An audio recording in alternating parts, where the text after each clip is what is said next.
Here are some more examples on how to solve variable equations by plugging in numerical values and to use our calculator to determine an unknown quantity. Our first step is always to plug in the values into an equation that we've already written.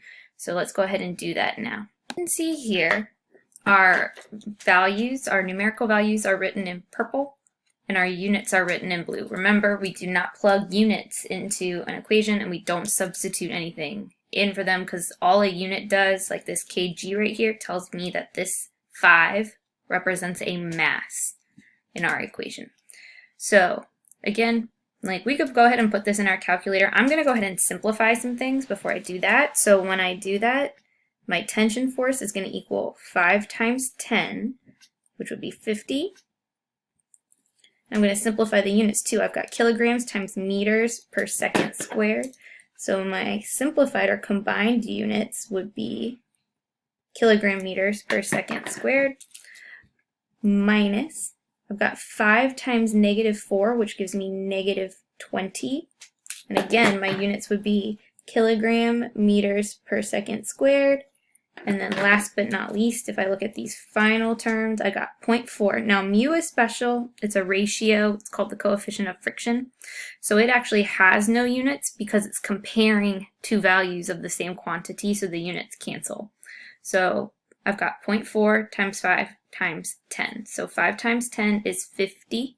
And I want 0.4 or 40% of that value. So if you can't do that in your head, remember 0.4 times 5 times 10 would give us 20.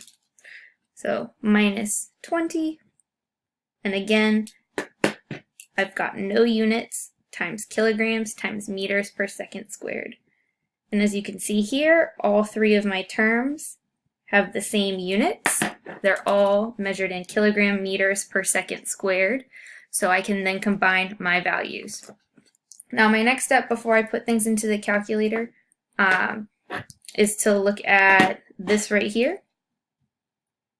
So remember, when you subtract a negative, those two negative signs are going to cancel each other out, and it's going to become like an addition. Now you can do that step before you jump to the calculator or after. If you're going to keep both negative signs, just make sure that you use your parentheses. So I'm going to go ahead and put it in with the original writing with the original signs.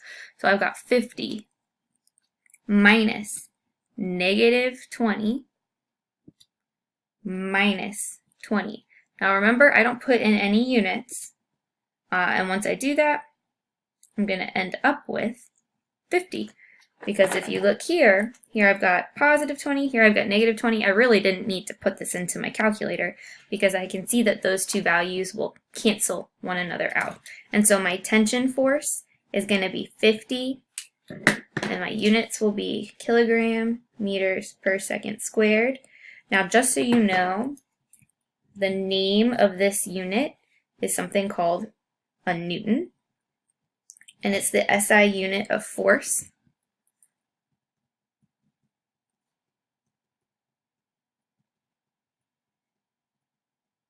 So really, I could write this as 50 newtons.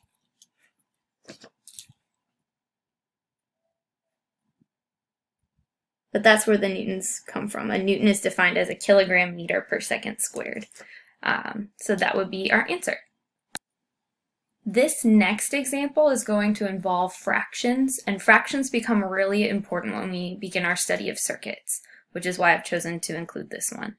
So again, the first thing we're going to do is we are going to substitute in our values that we were given for V and R1 and R2 into our variable equation. Now that I've plugged in my values, you can see that I've got a lot of things happening here. So I'm going to follow order of operations, which is PEMDAS, and I'm going to start with my parentheses down here.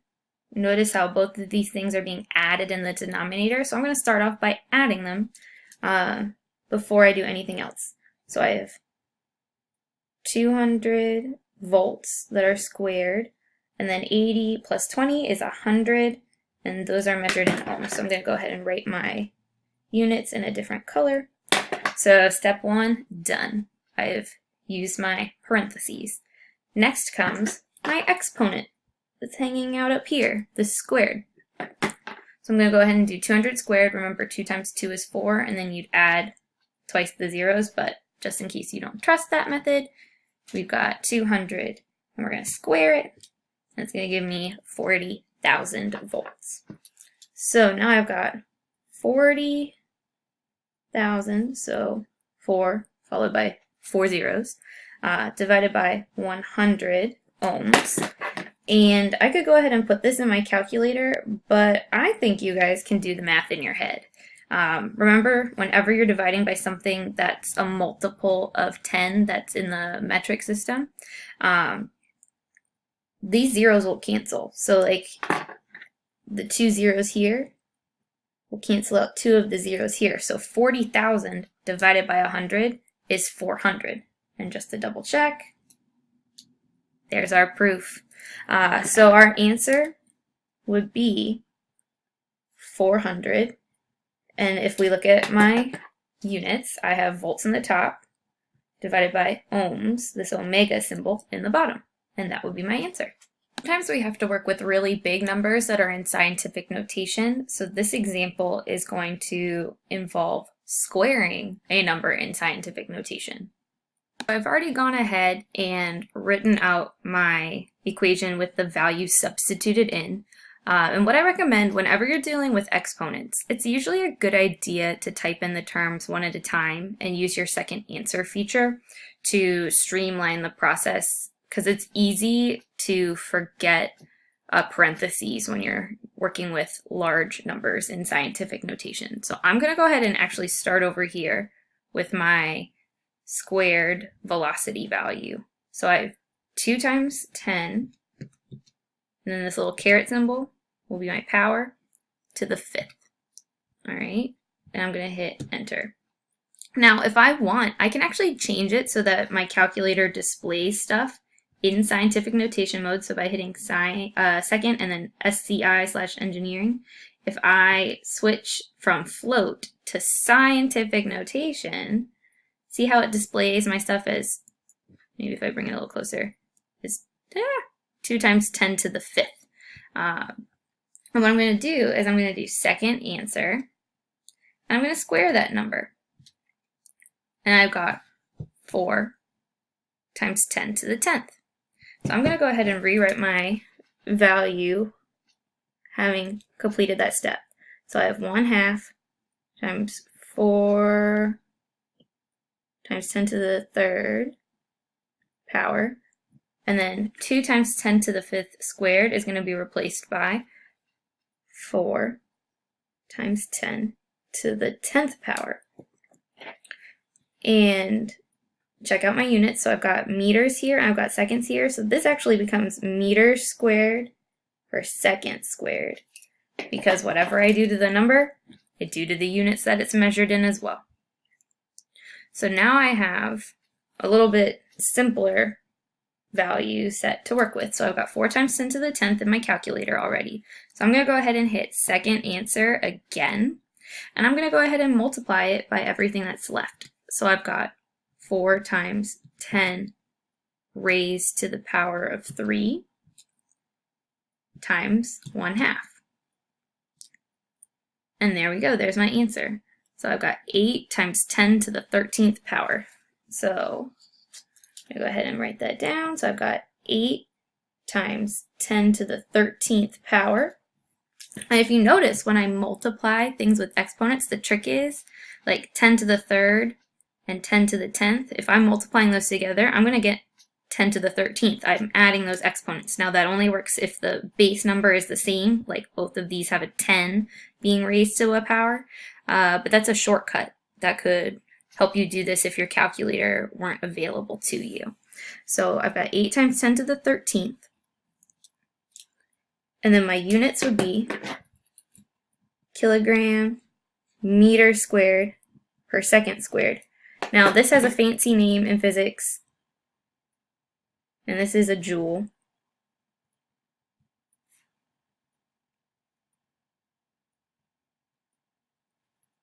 and that's the unit of energy.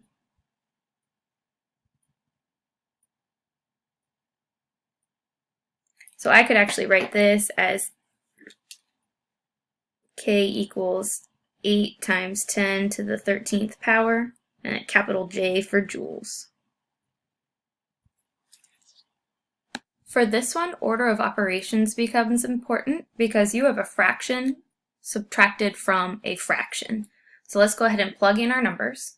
Now, at first glance, when you look at this, it looks like a lot of stuff's happening. But if you check out our numerator and our denominator of each fraction, there's a kilogram in both of those places. So I'm going to go ahead and simplify my units.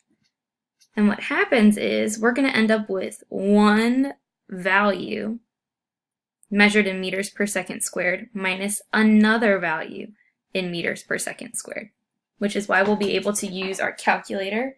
And we could do that right from the get-go, but I'm going to simplify it because, again, whenever you've got something this long, you want to make sure that order of operations comes into play correctly. So I've got 5 times 10, which is 50.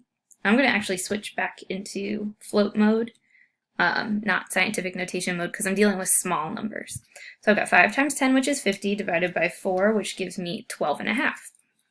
So I end up with 12.5 meters per second squared. And now I'm going to simplify the other fraction. So I've got 4 times 10, which is 40, divided by 5, which gives me 8.